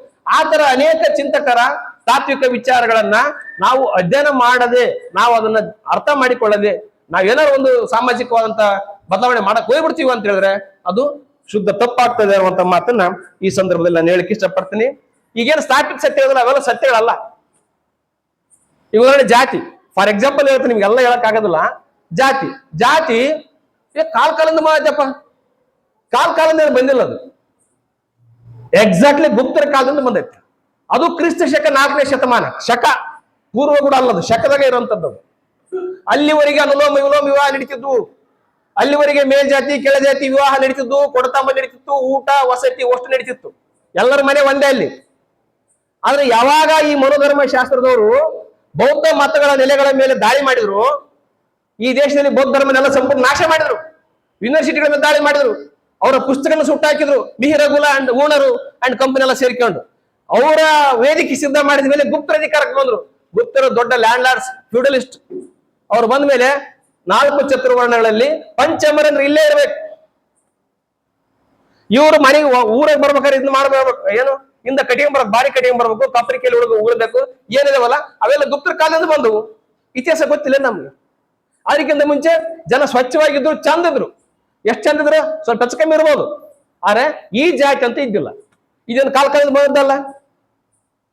ಅಂಬೇಡ್ಕರ್ ಒಂದ್ ಕಡೆ ಹೇಳ್ತಾರ, ನಾವ್ಯಾರು ನಮ್ಮ ಜಾತಿಯವರೇ ಅಲ್ಲ. ಸುಮ್ಮನೆ ಹೇಳ್ತು ನಮ್ದು ಜಾತಿ ಅಂತೇಳಿ. ಜಾತಿಯ ಮೂಲ ಕನಕದಾಸ ಹೇಳ್ತಾರಲ್ಲ, ಕುಲದ ನೆಲೆ ಏನಾದ್ರೂ ನೀವೇನೋ ಬಲ್ಲಿರ ಅಂತೇಳಿ. ಹಂಗಾಗಿ ಇಂಥದ್ದನ್ನ ನಾವು ಯಾಕೆ ವಿಚಾರಣೆ ಮಾಡಬಾರದು? ಒಂದ್ ಹೆಜ್ಜೆ ಮುಂದಕ್ಕೆ ಹೋಗಿ ಯಾಕೆ ಚಿಂತನೆ ಮಾಡಬಾರ್ದು? ನಾವು ಒಂದ್ ಹೆಜ್ಜೆ ಮುಂದಕ್ಕೆ ಹೋಗ್ಬೇಕು, ಹೌದಾ? ಹೆಂಗ ಸುಳ್ಳು ಹೆಂಗ ಇವತ್ತು ಜಗತ್ತನ್ನ ಆಳ್ತದ ಅಂತ ಹೇಳಿದ್ರೆ, ಸತ್ಯ ಸುಳ್ಳು ಎರಡಿದ್ದು. ಸತ್ಯ ಮತ್ತು ಸುಳ್ಳು ಇಬ್ರು ದೋಸ್ತರು, ಫ್ರೆಂಡ್ಸ್. ಇಬ್ಬರು ಮಾತಾಡ್ಕೊಂತ ತಿರುಗಾಡ್ತಿದ್ರು. ಒಂದು ನದಿ ಬಂತು, ಸ್ನಾನ ಮಾಡಿ ಬರಮ್ಮ ಅಂತೇಳಿ ಇಬ್ರು ತೀರ್ಮಾನ ಮಾಡಿದ್ರು. ಬ್ಯಾಸಿಗೆ ಬಿಸಿಲು ಸ್ನಾನ ಮಾಡಿ ಬರಮ್ಮ ಅಂತ ತೀರ್ಮಾನ ಮಾಡಿದ್ಮೇಲೆ ಇಬ್ರು ಹೋಗಿ ಅಂಗಿ ಅವೆಲ್ಲ ವಸ್ತ್ರಗಳನ್ನ ಕಳಚಿ ನೀರೇ ಮುಳುಗಿದ್ರು, ಸ್ನಾನ ಮಾಡಿದ್ರು. ಸ್ನಾನ ಮಾಡಿದ ಮೇಲೆ ಆ ಸುಳ್ಳು ಬಲು ಬೆರಿಕಿ. ಸುಳ್ಳು ಯಾವಾಗಲೂ ಅಡ್ವಾನ್ಸ್ ಇರ್ತದ, ಬಹಳ ಬೆರಿಕಿ ಇರ್ತದ. ಸುಳ್ಳು ಬಂದು ಪರಪಟ ಬಂದು ಸತ್ಯದ ಬಟ್ಟೆ ಕೆಂಡು ಅವನು ಬಟ್ಟೆನೆಲ್ಲ ಮಡಿಚಿಟ್ಕೊಂಡು ಸತ್ಯದ ಬಟ್ಟೆ ಹಾಕೊಂಡು ಊರ್ ತುಂಬ ಬಂದ್ಬಿಡ್ತಿ. ಊರ್ ತುಂಬ ತಿರುಗಿ ಸತ್ಯದ ಬಟ್ಟೆ ಹಾಕೊಂಡು ಸುಳ್ಳದಲ್ಲಿ ಬಟ್ಟೆ ಇಲ್ಲ, ಅದಕ್ಕೆ ಸುಳ್ಳು ವ್ಯವಸ್ಥೆ ಆಗಿದೆ. ಹಂಗಾಗಿ ಊರ್ ತುಂಬ ಬಂದು ಈತನ ಸತ್ಯ ಅನ್ಕೊಂಡ್ಬಿಟ್ರು. ನಾವೇನಂತ ತಿಳ್ಕೊಂಡಿವಿ, ಈಗ ನಡೆಯೋದೇ ಸತ್ಯ ಅಂತ ತಿಳ್ಕೊಂಡಿವಿ. ಈಗಿನ ರಾಜಕಾರಣ ಸತ್ಯ ಅಂತ ತಿಳ್ಕೊಂಡಿವಿ. ಕಲಾಕಾರಣ ಸತ್ಯ ಅಲ್ಲ. ಮತ ಕಳ್ತನ ಮಾಡಿ ಮಿನಿಸ್ಟರ್ ಆಗ್ಯಾರ, MP ಗಳಾಗ್ಯಾರ, ಪ್ರಧಾನಮಂತ್ರಿಗಳಾಗ್ಯಾರ. ಇದು ಸತ್ಯ ಅಲ್ಲ. ಇದು ಏನು ವಾಸ್ತವಿಕವಾಗಿ ಅವ್ರು ಗೆದ್ದಿಲ್ಲ. ಅದೇ ರೀತಿ ಈ ಸಮಾಜದ ಮೌಢ್ಯತೆ ಸತ್ಯ ಅಲ್ಲದು, ಅದು ಅಸತ್ಯ. ಯಾಕಂದ್ರೆ ಸುಳ್ಳು ಪ್ರಬಲವಾಗೈತೆ. ನಾರಾಯಣಪ್ಪ ನೀನ್ ಏನ್ ಗೊತ್ತ ಸುಂದರ, ಹೇಳೋದೊಂದು ಮಾಡೋದೊಂದು ಅಂತ ನಮ್ಗೇನೋದು, ತಾವು ಅದನ್ನೇ ಮಾಡೋದು. ಅಷ್ಟು ಜನ ನಮ್ಮ ಮೇಲೆ ಆಕ್ರಮಣ ಮಾಡ್ಲಿಕ್ಕೆ ಬಹಳ ಸರಳ ಇದೆ. ಯಾಕಂದ್ರೆ ಇದು ವೈಚಾರಿಕ ಪಂಥ, ಇದಕ್ಕೆ ಮಂದಿ ಕಡಿಮೆ, ಇದಕ್ಕೆ ಬಲ ಕಡಿಮೆ, ಹೋರಾಟಕ್ಕೆ ಚಳವಳಿಗೆ ಬಲ ಕಡಿಮೆ. ಇದು ಒಂದು ತನ್ನ ಬಲವನ್ನ, ತನ್ನ ಅಸ್ತಿತ್ವವನ್ನು ಸ್ಥಾಪನೆ ಮಾಡಿಕೊಳ್ಳೋ ತನಕ ನಾವು ಹಿಂಗೆ ಒಂಟಿ ಹೋರಾಟ ಮಾಡದೆ ಯಾವಾಗ ನಮ್ಮ ಬಲ ಜಾಸ್ತಿ ಆಗ್ತೋ ನಿಜವಾದ ಅವರ ಬಲ ಕುಂದಿತ್ತು. ಬೌದ್ಧ ಧರ್ಮದ ಬಲ ಹೆಚ್ಚಾದಾಗ ಸನಾತನ ಧರ್ಮದ ಬಲ ಕುಂದಿತ್ತು. ಬಸವಣ್ಣನ ಬಲ ಹೆಚ್ಚಾದಾಗ ಸನಾತನ ಧರ್ಮದ ಕುಂದಿತ್ತು. ಈಗ ಅವರೆಲ್ಲರೂ ನಿಂತ್ಕೊಂಡು ನಮ್ಮ ಮೇಲೆ ನಿರಂತರವಾಗಿ ದಾಳಿ ಮಾಡ್ತಾ ಯಾಕೆ ಸುಮ್ಮನಿದ್ರೆ ಅವರು? MM ಕಲಬುರ್ಗಿ ಮೇಲೆ ಹತ್ಯೆ ಮಾಡ್ಲಿಕ್ಕೆ ಕಾರಣ ಏನು? MM ಕಲಬುರ್ಗಿ ಪ್ರಕಾರ ವೈಚಾರಿಕ ನೆಲೆಗಟ್ಟಿನಿರುವಂತ ಮನುಷ್ಯರು, ಬಸವಣ್ಣರ ವಚನ ಸಂಪುಟಗಳನ್ನು ಬರೆದಂತವ್ರು. ಇದು ಪ್ರಚಾರ ಆಗ್ಬಿಟ್ರೆ ಏನಾಗ್ತದ? ಇದು ಪ್ರಚಾರ ಆಗ್ಬಿಟ್ರೆ ಜನ ತಿರುಗಿ ಬಿಡ್ತಾರ. ಹಂಗಾಗಿ ಅವ್ರು ಎಲ್ಲೆಲ್ಲ ಟಾರ್ಗೆಟ್ ಮಾಡಿದ್ರ, ಲಿಂಗಾಯತರೆಲ್ಲರನ್ನ ಟಾರ್ಗೆಟ್ ಮಾಡಿದ್ರು. ಲಿಂಗಾಯತ ಧರ್ಮದ ವಿಚಾರವಾದಿಗಳು ಯಾರಾದ್ರ ಅವರೆಲ್ಲ ಟಾರ್ಗೆಟ್ ಮಾಡಿದ್ರು. ನಿಜವಾದ ಹೋರಾಟಗಾರರು ಅವರೆಲ್ಲ ಟಾರ್ಗೆಟ್ ಮಾಡಿದ್ರು. ಮತ್ತೆ ಈಗ ಅದನ್ನ ತಿರ್ಸೋ ಪ್ರಯತ್ನ ಮಾಡ್ತಾರ. ಬಸವಣ್ಣವ್ರನ್ನ ದೇವರನ್ನ ಅಂತ ಹೇಳುವಂತ ಪ್ರಯತ್ನ ಮಾಡ್ತಾರೆ. ದೇವರನ್ನ ನಮಗೆ ಖುಷಿ ಆಗ್ಬೋದು, ಆದ್ರೆ ಬಸವಣ್ಣ ದೇವರಲ್ಲ. ಬಸವಣ್ಣ ನಿಮಗೆ ಸಾಮಾನ್ಯ ಮನುಷ್ಯ, ಜ್ಞಾನವನ್ನ ತಿಳ್ಕೊಂಡು ಸಮಾಜಕ್ಕೆ ಕ್ರಾಂತಿಗೆ ನಿಂತ ಹರಿಕಾರ. ಇದು ಗೊತ್ತಾಗ ನಮ್ಗೆ ಏನಾರ 4 ದಿನ ನಮ್ ಪ್ರಪಂಚ ನಡೀತದ. ಇಲ್ಲ ಆತ ದೇವ್ರ ಅಂತಂದ್ರೆ ಕೈ ಮುಗಿಯೋದು, ಕಾಯಿ ಹಿಡಿಯೋದು, ಮನೆಗೆ ಹೋಗೋದು. ಇದನ್ನ ತಿರುಚುವ ಪ್ರಯತ್ನ ಮಾಡ್ತಾರ. ಅಂತಂತ ವಿಚಾರವಾದಿಗಳು ಬಂದಾರ. ಮುಂದೀಗ ಮನುವಾದ ವಿಚಾರವಾದಿಗಳು ಬಸವಣ್ಣನವ್ರನ್ನ ರಾಂಗ್ ಇಂಟರ್ಪ್ರೇಟ್ ಮಾಡ್ತಾ ಇದ್ದಾರೆ. ಬಸವಣ್ಣನ ಬಗ್ಗೆ ಪುಂಖಾನುಪುಂಖವಾಗಿ ಪುಸ್ತಕ ಬರಿತಾ ಇದ್ದಾರೆ, ಪುಂಖಾನುಪುಂಖವಾಗಿ ಭಾಷಣ ಮಾಡ್ತಾ ಇದ್ದಾರೆ. ಬಸವನ ವಿಚಾರಗಳಿಗೆ ಸಮಾಧಿ ಮಾಡ್ಲಿಕ್ಕೋಸ್ಕರ ಟಾಂಕ ಕಟ್ ನಿಂತಿದ್ದಾರೆ. ಒಂದ್ ಕಡೆ ಅಂಬೇಡ್ಕರ್ ಟಾರ್ಗೆಟ್ ಮಾಡ್ಯಾರ, ಒಂದ್ ಕಡೆ ಬಸವನ ಟಾರ್ಗೆಟ್ ಮಾಡ್ಯಾರ, ಬುದ್ಧನಂತೂ ಫಸ್ಟ್ ಟಾರ್ಗೆಟ್ ಮಾಡ್ಯಾರ. ಹಂಗಾಗಿ ಇವರೆಲ್ಲರೂ ಟಾರ್ಗೆಟ್ ಮಾಡಿ ಹೊಡಿತಾ ಇದಾರೆ. ಅವ್ರು ನಿರಂತರ ಅದೇ ಪ್ರಯತ್ನ ಇದಾರ. ನಾವು ಮಾತ್ರ ಸಣ್ಣ ಪ್ರಯತ್ನದಲ್ಲಿ ವಯಸ್ಸು ಮಾಡ್ತಾ ಇದೀವಿ. ಇದಲ್ಲ, ನಾವು ದೊಡ್ಡ ಪ್ರಮಾಣದಲ್ಲಿ ವಯಸ್ಸು ಮಾಡ್ಬೇಕು, ದೊಡ್ಡ ಪ್ರಮಾಣದಲ್ಲಿ ಅವ್ರಿಗೆ ಹೊಡಿಬೇಕು. ಸನಾತನವಾದಿಗಳಿಗೆ ದೊಡ್ಡ ಪ್ರಮಾಣದಲ್ಲಿ ನಮ್ಮ ಚಿಂತನೆಗಳಿಂದ ಹೊಡಿಬೇಕು. ಮತ್ತೆ ಹೊಡಿಬೇಕಂದ್ರೆ ಏನಲ್ಲ, ಚಿಂತನೆಗಳಿಂದ ನಾವು ಅದನ್ನ ಬದಲಾಯಿಸಬೇಕು ಅನ್ನುವಂಥದ್ದು. ಅದಕ್ಕೆ ಇವತ್ತಿನ ಕಾಲಘಟ್ಟದಲ್ಲಿ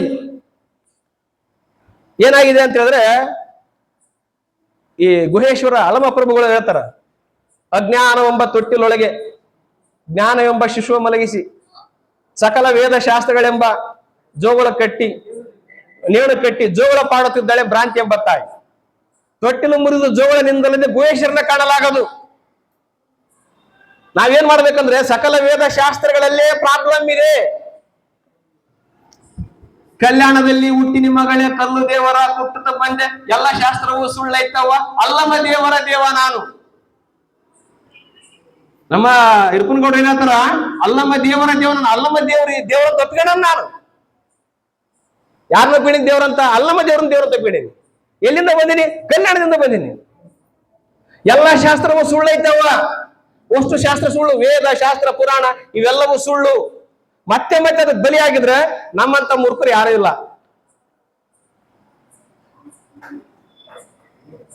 ಮತ್ತೆ ಹೇಳ್ತಾರ, ಆ ಬ್ರಹ್ಮ ವಿಷ್ಣು ಮಹೇಶ್ವರ ಅವರೇ ತಾಯಿ ಕರ್ಮ ದೇಹಿಗಳು, ಧರ್ಮದ ಮರ್ಮವನರಿಯಾರಮ್ಮ. ದೈವೇ ಧರ್ಮದ ಮೂಲ ಅನ್ನೋದು ಇವರ ಧರ್ಮದಲ್ಲೇ ಇಲ್ಲ, ಸನಾತನ ಧರ್ಮದಲ್ಲೇ ಇಲ್ಲ. ಇವ್ರ ಧರ್ಮದ ದೇವರು ದೇವಾನ ದೇವತೆಗಳೆಲ್ಲ ಒಡಿ ಬಡಿ ಕಡಿದಾಗ ಹೊಸ ಶಂಖ ಚಕ್ರ ಗದೆ ಕತ್ತಿಡ್ಕೊಂಡ ಕುಂತಾವ. ಮತ್ತೆ ಅವ್ರನ್ನೇ ಹೇಳ್ತೀವಿ ನಾವು. ಮತ್ತೆ ಸಂಪತ್ತಿನ ಮಹಾಭಾರತದಲ್ಲಿ ವೈದಿಕ ವಿಶ್ಲೇಷಣೆ ಮಾಡ್ತೀವಿ, ವೈದಿಗಳ ಕಾಲದ ಜನ ವಿಶ್ಲೇಷಣೆ ಮಾಡ್ತೀವಿ. ನಿನಗೆ ಏನಾರು ಸಂಪತ್ತು ಬೇಕು, ಭೂಮಿ ಬೇಕು, ಯುದ್ಧ ಬೇಕಂದ್ರೆ ಏನಾರ ಸ್ವಲ್ಪ ಹೆಚ್ಚು ಕಮ್ಮಿ ಮಾಡಿ ನಡೀತದ. ಶ್ರೀಕೃಷ್ಣ ಹೇಳ್ತಾರ ಅದನ್ನ, ಏನಾರು ಸ್ವಲ್ಪ ಹೆಚ್ಚು ಕಡಿಮೆ ಮಾಡಿ ನಡೀತದ. ಅವ್ನು ನಮ್ಮ ತಮ್ಮ ಅನಿಸ್ತದ, ನಮ್ಮ ಅಣ್ಣ ಅನಿಸ್ತದ, ಹೊಡ್ಯಕ್ ಆಗೋದು ನನಗೆ ತರ್ಜನ ಹೇಳಿದ್ರ ಕೋಡಿ ನಿನಗೆ ಎಲ್ಲಿ ಬುದ್ಧಿ ಐತೆ? ಇಟ್ಟ ಟೈಮ್ನಾಗ ಯುದ್ಧ ಮಾಡೋ ಟೈಮ್ನಾಗ ಅಣ್ಣ ತಮ್ಮ ಅಂತ ಕುಂತ್ಕೊಂಡ್ರ ಮಣ್ಣು ತಿಂದೋತಿ ಹೋಗಿ ನೀನ್ ಅಂತೇಳಿ ಅವ್ನು ಹೊಡಿಸಿದ್ರು.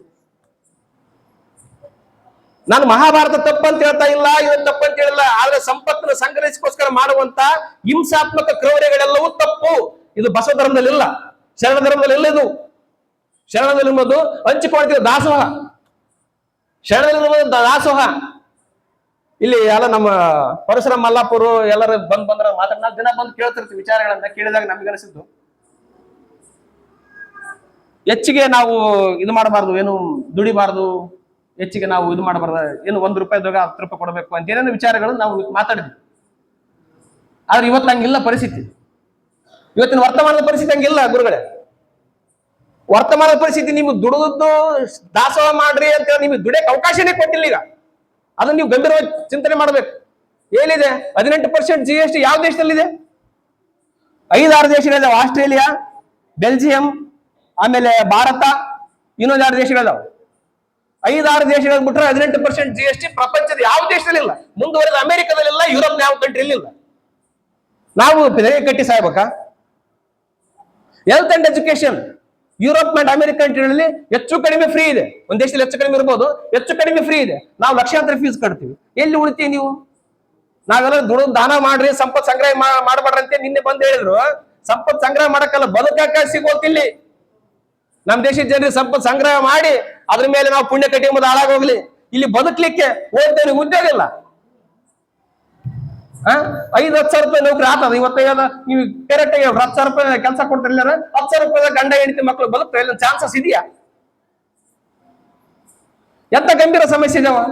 ನಾವು ಹೆಚ್ಚಿಗೆ ಸಂಗ್ರಹ ಮಾಡಬಾರ್ದು. ನಾವಿಲ್ಲಿ ಕುಂತ ಚಿಂತೆ ಮಾಡಿದ್ರ ಅಲ್ಲಿ ಜನರಿಗೆ ಇವತ್ತು ಕೇವಲ ಸರ್ಕಾರ ಕೂಡ ಮಾಡುವ ಅಕ್ಕಿಗಾಗಿ, ಸರ್ಕಾರ ಕೂಡ ಮಾಡುವ ಬಸ್ಸಿಗಾಗಿ, ಸರ್ಕಾರ ಕೂಡ ಮಾಡುವ 2,000 ರೂಪಾಯಿ ಕೆಲಸಕ್ಕೋಸ್ಕರ ಜನ ಕಾಯ್ಕೊಂಡು ಕುಂತಾರ.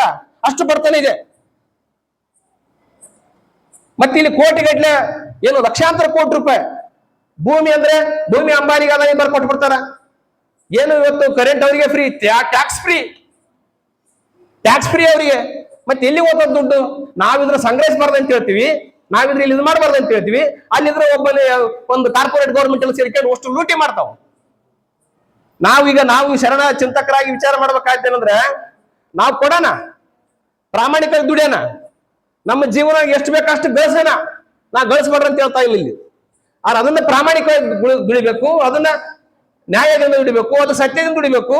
ಅದು ಕೂಡ ಪ್ರಾಮಾಣಿಕತೆಯಿಂದ ನಮಗೆ ಮಾಡಿದ್ರೆ, ನಮ್ಗೆ ಊಟ ಮಾಡಿದ್ರೆ ಸ್ವಲ್ಪ ಪಟ್ಟಿಗೆ ಹತ್ತದ. ಯಾಕಂದ್ರೆ ಮನಸ್ಸೇ ನಮಗೆಲ್ಲ ಕಾರಣ. ಆದ್ರೆ ನಾವು ಹಂಗಲ್ಲ. ನಮ್ಮ ದೇಶದ ಸಂಪತ್ತಿನದ, ನಮ್ಮ ದೇಶ ಸಂಪತ್ತದ, ನಮ್ಮ ಜನರಿಗೆ ಏನು ಬರ್ಬೇಕಾಗ್ಯದ ಅದನ್ನ ತಿಂದು ತೇಗ್ತಾರಲ್ಲ, ಅದನ್ನ ಯಾರು ಶರಣರು ಒಪ್ಪಲ್ಲ. ಅದನ್ನ ಯಾರು ಶರಣರು ಒಪ್ಪಲ್ಲ. ಮತ್ತೆ ಅದನ್ನ ತಿಂದು ತೇಗಕ ನೀನ್ ಹಿಂದೂ ಮುಸ್ಲಿಂ ಅಂತೇಳಿ ನಮ್ಮನ್ನ ಮಂಕು ಪೂಜೆ ಹರಿಸ್ತಾರಲ್ಲ, ಇದನ್ನ ಯಾರು ಒಪ್ಪಲ್ಲ. ನಾವೊಂದ್ ಹೆಜ್ಜೆ ಮುಂದೋಗಿ ವಿಚಾರ ಮಾಡ್ಬೇಕು. ನಾವ್ಯಾರು ಕೂಡ ಸನಾತನವಾದಿಗಳಲ್ಲ, ನಾವ್ಯಾರು ಶರಣರ ಪರಂಪರೆ ಇರುವಂತವ್ರು ಮಾನವತಾವಾದಿಗಳು. ಇದನ್ನ ದಯಮಾಡಿ ಅರ್ಥ ಮಾಡಿಕೊಂಡು, ನಾವ್ಯಾರು ಹಿಂದುತ್ವದ ರಾಜಕಾರಣ ಮಾಡಲ್ಲ, ಸುಳ್ಳು ಸುಳ್ಳು ಹೇಳಂಗಲ್ಲ. ಸತ್ಯವನ್ನ ನುಡಿಯೋದೇ ನಮ್ಮ ಒಂದು ನೀತಿ, ಸತ್ಯ ಶುದ್ಧ ಕಾಯಕ ಮಾಡೋದೇ ನಮ್ಮ ಧರ್ಮ. ಅದನ್ನ ಬಿಟ್ರೆ ನಾವೇನು ಮಾನವೀಯ ವಿಚಾರವಂತರು ನಾವು. ಹಂಗಾಗಿ ನಾವು ಶರಣ ಪರಂಪರೆ ಇರುವಂತವರು, ಮಾನವೀಯ ವಿಚಾರವಾದಿಗಳು, ಮತ್ತು ಈ ದೇಶ ಈ ಜಗತ್ತಿನ ಸತ್ಯ ಪ್ರತಿಷ್ಠಾಪನೆ ಮಾಡ್ಲಿಕ್ಕೆ ಬಂದಿರುವಂತವ್ರು ಹಿಂದುತ್ವವಾದಿಗಳು ಅಂತ ಅಲ್ಲ. ಒಂದ್ ವೇಳೆ ನಾವು ಹಿಂದುತ್ವ ಅಂತ ಭ್ರಮೆಯಲ್ಲಿದ್ರೆ ದಯಮಾಡಿ ನಾ ರಿಕ್ವೆಸ್ಟ್ ಮಾಡ್ಕೊತೀನಿ, ನಾವು ನಮ್ಮ ಮನೆ, ನಮ್ಮ ಮಠ, ನಮ್ಮ ಅಣ್ಣ ತಮ್ಮರು, ಬಂಧು ಬಳಗ, ಸುತ್ತಮುತ್ತ ಯಾರ್ಯಾರು ಇದ್ರಿ ಎಲ್ಲರೂ ಯಾರ್ಯಾರು RSS ಬಜರಂಗ ವಿಶ್ವ ಪರಿಷತ್ತಿಗೆ ಹೋಗ್ತಾರ ಅವರೆಲ್ಲರನ್ನ ಹೊರ ತರುವಂತ, ನಮ್ಮ ಮನೆ ನಮಗೆ ಕರ್ಕೊಂಡ್ ಬರುವಂತ, ಅವರೆಲ್ಲರಿಗೂ ವಚನದ ದುಃಖ ಕೊಡುವಂತ, ಅವರೆಲ್ಲರಿಗೂ ಶರಣ ಚಿಂತನೆ ಬರೆಸುವಂತ ಜವಾಬ್ದಾರಿ ನಮ್ಮ ಮೇಲಿದೆ, ಬಸವ ಕೇಂದ್ರದ ಮೇಲಿದೆ ಮತ್ತು ನಿಮ್ಮೆಲ್ಲರ ಮೇಲಿದೆ. ಮುಖ್ಯವಾಗಿ ವಿದ್ಯಾರ್ಥಿಗಳು, ಭಕ್ತಿ ಐತಲ್ಲ, ಭಕ್ತಿ ಬಹಳ ಡೇಂಜರ್. ಭಕ್ತಿ ಇರ್ಬೇಕಂತ ಹೇಳ್ತೀವಿ ನಾವು, ಸಚ್ಚಾರಿತ್ರ ಇರ್ಬೇಕಂತ ಹೇಳ್ತೀವಿ. ನಮ್ಮ ಭಾಗದ ಭಕ್ತಿ ಬೇರೆ, ಅವ್ರು ಹೇಳುವಂತ ಭಕ್ತಿ ಬೇರೆ. ಏನಿದೆ ಧರ್ಮಸ್ಥಳದಲ್ಲಿ ಭಕ್ತಿ? ಈಗ ಧರ್ಮಸ್ಥಳ ದೇವ್ರ ಬಗ್ಗೆ ನಾ ಮಾತಾಡಲ್ಲ, ಮಂಜುನಾಥನ ಬಗ್ಗೆ ಮಾತಾಡಲ್ಲ, ಅಪ್ಪನ ಬಗ್ಗೆ ಮಾತಾಡಲ್ಲ. ಅಲ್ಲಿ ಕೊಲೆ ಮತ್ತು ಹಿಂಸೆಗಳಾಗಿದ್ರು, ಅದ್ರ ಏನ್ ಭಕ್ತಿ ಇದೆ? ಹೆಣ್ಮಕ್ಳೆಲ್ಲ ಹೋಗಿ ಸಾಯ್ತಿರಲ್ಲ, ಅದ್ರಲ್ಲಿ ಏನಿದೆ ಅಂತ ಗನಂದಾರಿ ಕೆಲಸ ಅಲ್ಲಿ ಏನಿದೆ? ಯಾವ ಸಾಮಾಜಿಕ ಕಾರ್ಯಗಳಿದಾವ? ಬಡ್ಡಿದಂದ ಮಾಡೋ ಸಾಮಾಜಿಕ ಕಾರ್ಯನಾ? ಏನು ಲ್ಯಾಂಡ್ ಕಬ್ಜಾ ಮಾಡಿಕೊಳ್ಳೋದು ಸಾಮಾಜಿಕ ಕಾರ್ಯನಾ? ಜಾಸ್ತಿ ಬೆಲೆ ನಮ್ಮ ಹೆಣ್ಮಕ್ಳೇ. ಇದ್ರ ಬಗ್ಗೆನೂ ಒಂದು ಬರಿದೆ. ಅದಕ್ಕೆ ಅಂತ ಒಂದು ಡಾಂಬಿಕ ಭಕ್ತಿಯಿಂದ ಹೊರಗೆ ಬರಬೇಕು. ನಿಜವಾದ ಭಕ್ತಿ ಅಂದ್ರೆ ಏನು? ಶರಣರ ವಚನ ಓದೋದೇ ನಿಜವಾದ ಭಕ್ತಿ.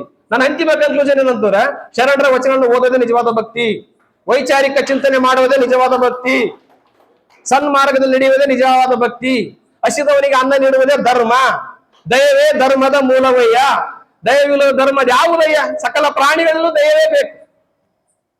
ಸಾರ್ವಜನಿಕ ಸತ್ಯ, ನಾವೆಲ್ಲರೂ ತಂದೆ ತಾಯಿ ಮಕ್ಕಳು, ಹೌದು, ಅವರ ಉದರದಲ್ಲಿ ಹುಟ್ಟಿದಂಥವ್ರು, ಬೇರೆ ಎಲ್ಲಿ ಹುಟ್ಟಕ್ಕಾಗದಲ್ಲ. ಎಷ್ಟು ನಮಗೆ ಮೌಢ್ಯತೆ, ಎಷ್ಟು ನಮಗೆ ಅಂಧಕಾರನ ತುಂಬ್ತಾರ. ಅದಕ್ಕೆ ನಾವು ನಮ್ಮ ಮಕ್ಕಳನ್ನ ಯಾರ ಮೂಲ ಸೂತ್ರ ಸನಾತನ ಧರ್ಮದಲ್ಲಿ ಹೋಗ್ಯಾರೋ, ಯಾರು ಅದನ್ನೇ ಮಾಡ್ಬೇಕು ಅಂತ ಹೇಳ್ತಾರೋ, ಹಸಿದವನಿಗೆ ಅನ್ನ ಕೊಡ್ಲಿಕ್ಕೆ ಯಾರು ಪ್ರಯತ್ನ ಮಾಡಲ್ಲ. ಇವ್ರು ಯಾರು ಗಣಪ ಇಟ್ಟರೆಲ್ಲರೂ ದುಡಿಯೋರಲ್ಲ, ಇಟ್ಟರೆಲ್ಲರೂ ಅದ್ರ ಒಬ್ರು ದುಡ್ತಿರ್ದವ್ರು ದುಡಿಯಲ್ಲ, ಅಷ್ಟು ಒಂದೇ ತೂಪಲ್ಲಿ ನೋಡಕ್ ಆಗದಲ್ಲ. ಆದ್ರೂ 90% ಜನ ಏನ್ ಮಾಡ್ತಾರಂದ್ರ, ಅವರು ಈ ರೀತಿ ಡಬಲ್ ಗೇಮ್ ಮಾಡ್ತಾ ಜನರಿಗೆ ಭ್ರಷ್ಟಾಚಾರದ ವಿರುದ್ಧ ಹೋರಾಟ ಮಾಡಪ್ಪದವ್ರು ಬರಲ್ಲವರು. ಇದ್ರಂಗೆ ಶರಣ ಚಿಂತನೆ ಕೇಳಂಬಂದ್ರವ್ರು ಬರ್ತಾರೇನು? ನೀವೆಲ್ಲ ಶರಣದ ಬಾರಿ ಬಿಡಪ್ಪ ನೀವು ಅಂತೇಳಿ ನಮ್ಗೆ ಏನ್ ಮಾಡ್ತಾರ? ನಮ್ಗ ಕೊಂಕು ನುಡಿ ಹೇಳಿ ನಮ್ಮನ್ನ ಇದು ಮಾಡ್ತಾರ. ಹಂಗಾಗಿ ವರ್ತಮಾನದಲ್ಲಿ ಈ ಕೋಮುವಾದ, ಜಾತಿವಾದ, ಎಷ್ಟು ತರ ಜಾತಿ ಇರ್ತಾವ ಅಷ್ಟವ್ರಿಗೆ ಒಳ್ಳೇದು, ಎಷ್ಟು ನಾವು ಮೌಢ್ಯತಿರ್ತಾವ ಅಷ್ಟವ್ರಿಗೆ ಒಳ್ಳೇದು. ಯಾವಾಗ ನಾವು ಪ್ರಜ್ಞಾಶೀಲರಾಗ್ತೀವಿ, ಒಂದ್ ಹೆಜ್ಜೆ ಮುಂದೋಗಿ ವಿಚಾರ ಮಾಡ್ಬೇಕಷ್ಟೇ, ಒಂದ್ ಹೆಜ್ಜೆ ಮುಂದೆ ಹೋಗ್ಬೇಕಷ್ಟೇ. ಹಂಗಾಗಿ ಇಲ್ಲಿಗೆ ನಿಂದ್ರಿಸಬಾರ್ದು ಈ ಚಳವಳಿನ. ಇಲ್ಲಿಗೆ ಈ ಮಾತುಗಳನ್ನ ಕೇಳಿ ಕರೆಕ್ಟ್ ಅಪ್ಪ ಇದು ಅಂತಿಮ ಅಂತ ಹೇಳ್ಕೊಂಡು ಹೋಗೋದಕ್ಕಿಂತ ನೀವೇ ಒಂದ್ ಹೆಜ್ಜೆ ಮುಂದಕ್ಕೆ ಹೋಗಿ, ನೀವೇ ಸ್ವತಃ ಅಧ್ಯಯನ ಮಾಡ್ಬೇಕನ್ನುವಂಥದ್ದು ನನ್ನ ವಿಜ್ಞಪ್ತಿ ಆಗಿದೆ ಅನ್ನುವಂಥದ್ದು. ಹಾಗಾಗಿ ಇಲ್ಲಿ ಗಳಿಕೆಯ ಅಪವ್ಯಾಖ್ಯಾನ ಮಾಡಿದಾಗ ಎಕ್ಸಸ್ ಬಂದದ್ದನ್ನ ಬುದ್ಧನು ಒಪ್ಪಿಲ್ಲ. ಅಪರಿಗ್ರಹ ಅಂತ ಕರೀತಾರೆ. ಬುದ್ಧನ ಕಾಲದಲ್ಲಿ ಅಪರಿಗ್ರಹ ಅಂದ್ರೆ ಹೆಚ್ಚಿಗೆ ಅದನ್ನ ಸಂಗ್ರಹ ಮಾಡಿಕೊಳ್ಳೋದಂತ. ನೀವು ಹೆಚ್ಚಿಗೆ ಅದನ್ನ ಸಂಗ್ರಹ ಮಾಡಿಕೊಳ್ಳಕ್ಕೆ ನಿಮಗೆ ಅವಕಾಶನೇ ಇಲ್ಲ. ದಯಮಾಡಿ ನೀವೇನಾರ ದುಡಿಯೋದನ್ನ, ನೀವು ಹೆಚ್ಚಿಗೆ ಗಳಿಸೋದನ್ನ ಒಂದು ಕರೆಕ್ಟ್ ಆಗಿ ಮಾಡಿಕೊಂಡ್ರ ನೀವು ನಾಳೆ ಕೊಡೋ ಶಕ್ತಿ ಇರೋರು, ನೀವು ದಾನ ಶಕ್ತಿ ಇರೋರು, ದಾಸೋಹ ಶಕ್ತಿ ಇರೋರು, ನೀವು ದಾಸೋಹ ಶಕ್ತಿ ಮಾಡ್ಲಿಕ್ಕೆ ಅವಕಾಶ ಇರ್ತದ. ನೀವು ಪ್ರಾಬ್ಲಮ್ ಬಿದ್ದು, ಶರಣ ಹೇಳಿದ್ರೆ ನೀವು ಸಮಸ್ಯೆ ಬಿದ್ದು ದಾಸೋಹ ಮಾಡ್ಲಿಕ್ಕೆ ತೊಂದರೆ ಮಾಡಿಕೊಳ್ಳುವಂತ ರೀತಿಯಲ್ಲಿ ನೀವು ಅನುಸರಿಸಬಾರದು ಅನ್ನುವಂಥದ್ದು ನನ್ನ ವಿಜ್ಞಪ್ತಿ ಅನ್ನುವಂತ ಮಾತನ್ನ ಹೇಳ್ತೀನಿ. ಇದಕ್ಕೆ ಶರಣರ ಅನೇಕ ಕರೆ ನಿತ್ತಡೆ ಒಲ್ಲೆ, ಸಿರಿ ನಿತ್ತಡೆ ಒಲ್ಲೆ, ಪಿರಿದಪ್ಪ ರಾಜ್ಯ ನಿತ್ತಡೆ ಒಲ್ಲೆ, ಒಂದರಗಳಿಗೆ ಶಿವ ಶರಣರ ಸುಳ್ಳು ನುಡಿ ಮಾಡಿದ್ರೆ ನಿಮ್ಮ ಎತ್ತ ಕಾಣ ರಾಮನಾಥ ಅಂತ ಹೇಳಿದಾರೆ. ಆಸೆ ಎಂಬುದು ಅರಸಂಗಲದೆ ಶಿವಭಕ್ತರಿಗೆ ಉಂಟಾಯ ಅಂತ ಹೇಳಿದ್ದಾರೆ. ಈಗ ಅನೇಕ ಬಸವ ಚಿಂತನೆಗಳು, ಬಸವ ವಿಚಾರಧಾರೆಗಳು ಬರ್ತವೆ. ಹಾಗಾಗಿ ವರ್ತಮಾನದ ವ್ಯವಸ್ಥೆ ಅಂತೂ ಜನರನ್ನ ಬಡತನಕ್ಕೆ ದೂಕುವಂತ ವ್ಯವಸ್ಥೆ. ಆದ್ರೆ ಶರಣರು ಜನರ ಬಡತನದಿಂದ ವಿಮುಕ್ತಿ ಮಾಡ್ಲಿಕ್ಕೋಸ್ಕರ ಪ್ರಯತ್ನ ಪಟ್ಟವರು. ಮತ್ತೆ ನಾವು ಶರಣರ ಮಾರ್ಗದಲ್ಲಿ ಹೋಗ್ತೀವಿ ಅಂತ ಹೇಳಿದ್ರೆ ಉದ್ಯೋಗದ ಸಮಸ್ಯೆ ಇದೆ, ನಿರುದ್ಯೋಗದ ಸಮಸ್ಯೆ ಇದೆ, ಜಾತಿವಾದದ ಸಮಸ್ಯೆ ಇದೆ, ಕೋಮುವಾದದ ಸಮಸ್ಯೆ ಇದೆ.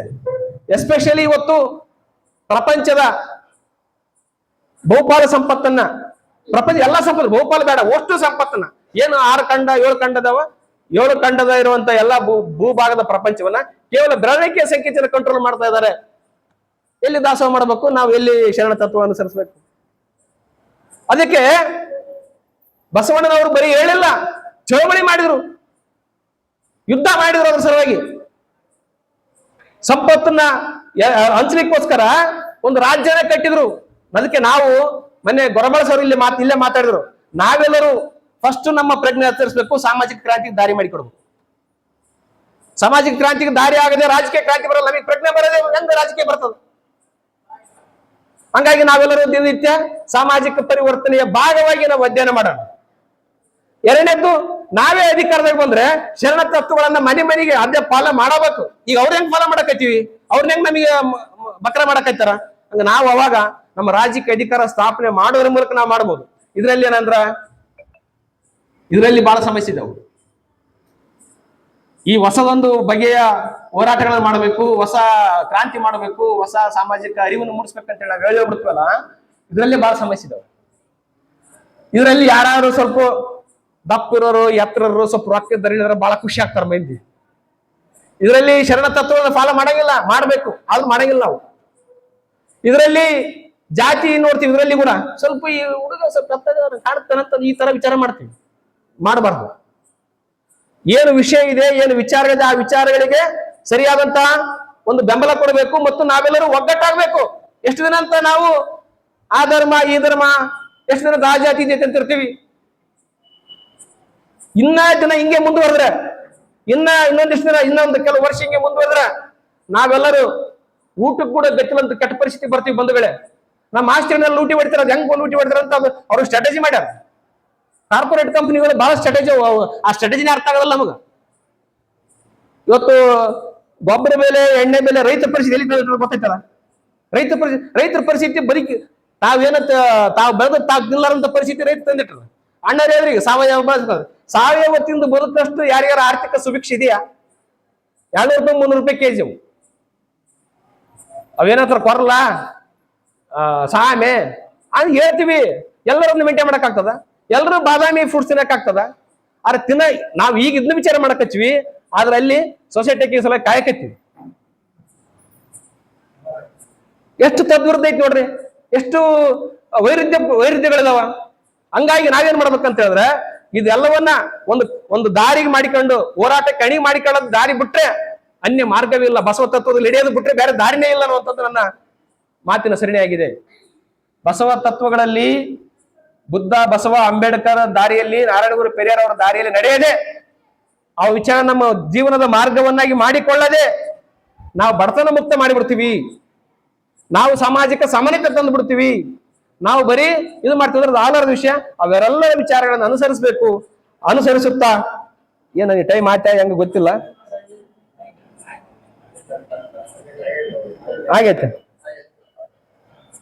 ಹೀಗಾಗಿ ಭಾರತ ದೇಶವನ್ನ ಆಳ್ತಕ್ಕಂತಹ ಏನ್ ಈ ಮನುವಾದ ಇದೆ, ಈ ಬ್ರಾಹ್ಮಣವಾದ ಇದೆ, ಇವ್ರ ಜೊತೆಗೆ ಅವ್ರೇನ್ ಮಾಡ್ಯಾರ, ಕಾರ್ಪೊರೇಟರ್ಗಳು ಅಕ್ರಮ ಸಂಬಂಧ ಮಾಡಿಕೊಂಡ್ರ.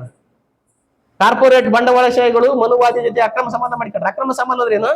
ನಾವು ಲೂಟಿ ಹೊಡಿತೀವಿ, ನೀವು ಇಂಥದ್ದು ಮಾಡ್ರಿ, ಇಬ್ರು ಸೇರಿ ಹಂಚಿಗಮ್ಮನ ಅಂತೇಳಿ ಒಂದು ತೀರ್ಮಾನ ಮಾಡ್ಯಾರ. ಹಾಗಾಗಿ ನಮಗೆ ಇದನ್ನ ಭೇದಿಸದೆ ಶರಣರ ವಚನಗಳನ್ನ ಪ್ರತಿಷ್ಠಾಪನೆ ಮಾಡ್ಲಿಕ್ಕೆ ಆಗಲ್ಲ. ಎಲ್ಲ ಕಡೆ ಕೊಲಿಕೆ ಅಂತ ಹೋಗ್ತಾರ. ಹಂಗಾಗಿ ನಾವೆಲ್ಲರೂ ಶರಣರ ದಾರಿಯಲ್ಲಿ ನಡೆಯೋಣ, ಮೌಢ್ಯ ಮುಕ್ತ ಭಾರತವನ್ನು ಕಟ್ಟೋಣ.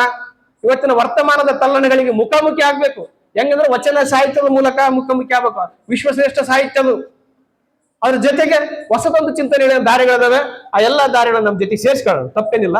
ಅವನ್ನ ಸೇರಿಸ್ಕೊಂಡು ನಾವೆಲ್ಲರೂ ಒಂದೇ ಮಾರ್ಗದಲ್ಲಿ ನಡೆಯೋಣ ಅನ್ನುವಂತ ಮಾತನ್ನು ಹೇಳ್ತಾ, ನಮ್ಮೆಲ್ಲರ ಆಶಯ ಒಂದೇ ಆಗಿರ್ಲಿ, ನಾವೆಲ್ಲರೂ ಕುಲ ಮತಗಳನ್ನ ಬದಿಗಿಟ್ಟು ಜೀವನ ಮಾಡೋಣ ಅಂತ ಮಾತನ್ನ ಹೇಳ್ತಾ, ನನಗೇನು ಮಾತಾಡೋಕೆ ಅವಕಾಶ ಕೊಟ್ಟಿದ್ರಿ ಇವತ್ತು ಎಲ್ಲರಿಗೂ ವಂದಿಸಿ ನನ್ನ ಮಾತು ಮುಗಿಸ್ತೇನೆ. ಎಲ್ಲರಿಗೂ ನಮಸ್ಕಾರ.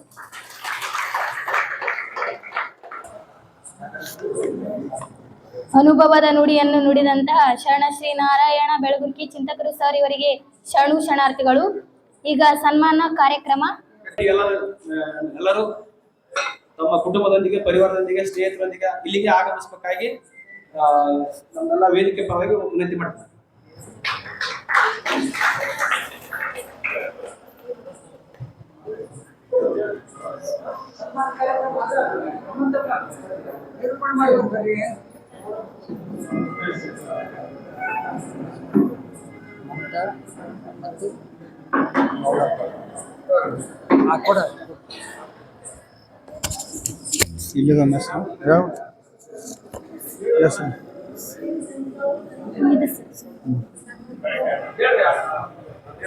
ಯಾವ್ದ್ರಿ